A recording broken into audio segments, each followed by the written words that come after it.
Hi there. Today we're going to read a story about a giraffe. The book's name is Ginger the Giraffe. This book is illustrated by T. Albert and it's published by Monkey Pen Limited. So let's sit back, look at the pictures, and read the story together. I hope you'll enjoy it. Once upon a time, there was a giraffe named Ginger. Ginger lived in Kenya, a country in Africa. Like all giraffes, Ginger had a long neck and long legs. Because she was so tall, she was able to eat food from the very tops of the trees in the savannah. The savannah in Africa is an area with lots of grass and some trees. Sometimes the savannah is called a grasslands. The other animals like zebras and antelopes could not reach where Ginger could reach, but Ginger always found food. She loved the leaves and the new buds of the trees. One day, Ginger was busy eating her favorite leaves along with some other giraffes. It was a bright sunny day and there was not a cloud in the sky. It had not rained for a long time, so the grass was very dry. She heard a noise down at the bottom of her extra long legs. It was her friend, Mickey the monkey. Mickey was trying to say something, but Ginger couldn't understand what he was saying. He looked very tired. What's wrong? Asked Ginger. Ginger was a very kind giraffe and wanted to help everyone. Just then, Mickey fell over. Ginger was also a smart giraffe. She knew what was wrong. Mickey couldn't find anything to eat and he was very hungry. Ginger nibbled some fresh, tender leaves and buds from the top of the tree where she was eating.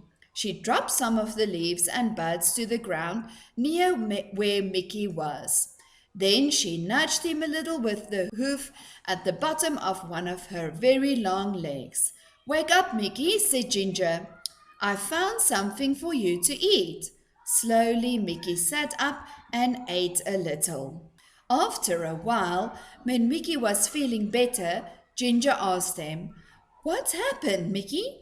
Why are you so hungry? Why can't you find anything to eat? Mickey said. It hasn't rained for so long and now there's no more food. That's not good, said Ginger. What's happening with the other animals? No one knows what to do, answered Mickey. All the zebras and the antelopes and the elephants are getting worried about the dry grass. Some of them are thinking about leaving the savannah and trying to reach the jungle. That's a long trip, said Ginger. Are you going to go with them? I don't know, answered Mickey. What do you think we should do? Ginger thought for a while and then suddenly she had a good idea. We should go talk to Leo the lion. He's the smartest animal in the savannah. Mickey was too tired to walk, so Ginger invited him to ride on her back. Hold on tight to my neck, said Ginger. There's a lot to hold on to, joked Mickey. Ginger laughed. You're right, I've got the longest neck in Africa.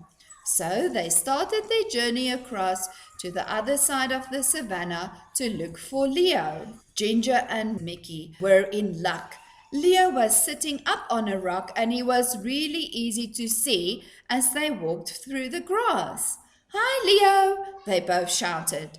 Leo had been napping and was a little grumpy when they woke him up, but he was polite and said, Hello, Ginger and Mickey. Why did you walk the whole way across the savannah? Just to wake me up? But he was joking. He had a smile on his face. Mickey says that there is no food left on the savannah because it's so dry, said Ginger. Do you have any ideas? Leo thought for a while. He said, There's nothing we can do about the rain. It will come, but we can't be sure when it will arrive. When the rain comes, all the plants will grow again and there will be lots of food for everyone. He thought a little longer. The only thing I can think of is for everyone to move closer to the forest, he continued. There will be more things to eat there, but I know it's a long trip and it will not be very easy. It might take days to get there. Ginger and Mary looked at each other and then looked back at Leo. Thank you, Leo, said Ginger. It's probably best if they all try to get closer to the jungle. They said goodbye and then walked back across the savannah. Now they needed to gather all the animals together to start the long journey. Ginger didn't need to go along because she had plenty of food in her high tree, but she was a good friend and wanted to help as much as she could.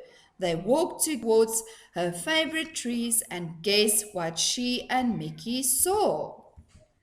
All of the animals were already gathered there and waiting for Ginger and Mickey. Why are you all here? Asked Ginger.